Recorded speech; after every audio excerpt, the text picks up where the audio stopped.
Claire entered the house through the back, stopping in the sunroom that had been turned into a drying and cleaning room for herbs and flowers.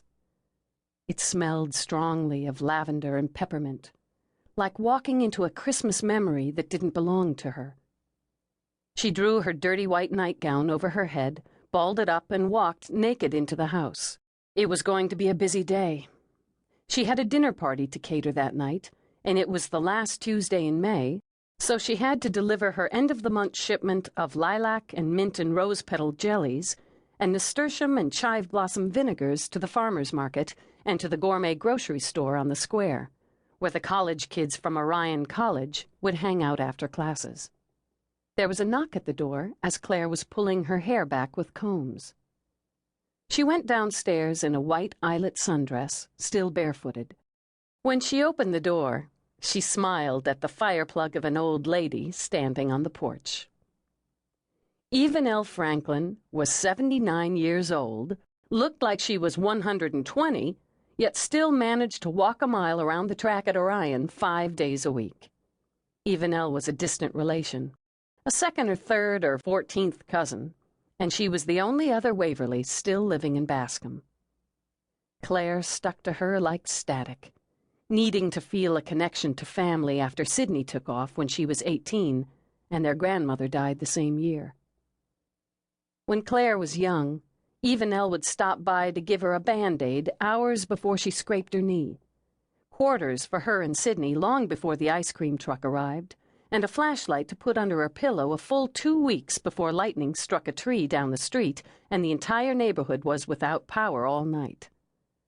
When Evanelle brought you something, you were usually going to need it sooner or later, though that cat bed she gave Claire 5 years ago had yet to find its use.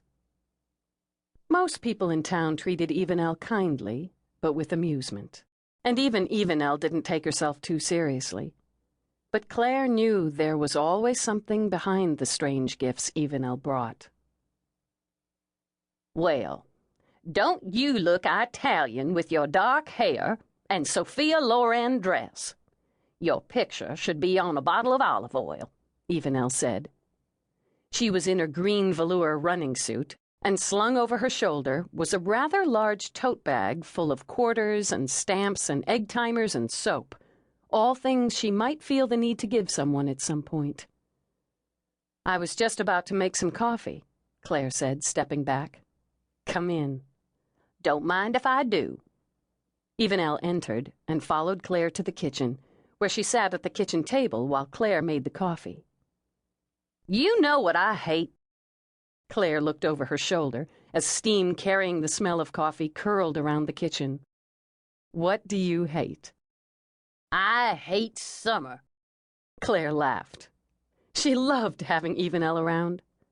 Claire had tried for years to get the old lady to move into the Waverley house so she could take care of her, so the house wouldn't feel as if the walls were moving out of her way as she walked, making the hallways longer and rooms bigger. Why on earth would you hate summer? Summer is wonderful. Fresh air, open windows, picking tomatoes and eating them while they're still warm from the sun. "I hate summer because most of them college kids leave town, so there aren't as many runners, and I don't have any nice male backsides to look at when I walk the track." "You're a dirty old lady, Evanelle." "I'm just saying." "Here you go," Claire said, setting a coffee cup on the table in front of Evanelle. Evanelle peered into the cup. "You didn't put anything in it, did you?" "You know I didn't." "Because your side of the Waverleys always wants to put something in everything. Bay leaves in bread, cinnamon in coffee. I like things plain and simple. Which reminds me, I brought you something." Evanelle grabbed her tote bag and brought out a yellow Bic lighter. "Thank you, Evanelle," Claire said as she took the lighter and put it in her pocket. "I'm sure this will come in handy." "Or maybe it won't. I just knew I had to give it to you." Evanelle, who had 28 sweet teeth, all of them false, picked up her coffee and looked over at the covered cake plate on the stainless steel island. "What have you made over there?"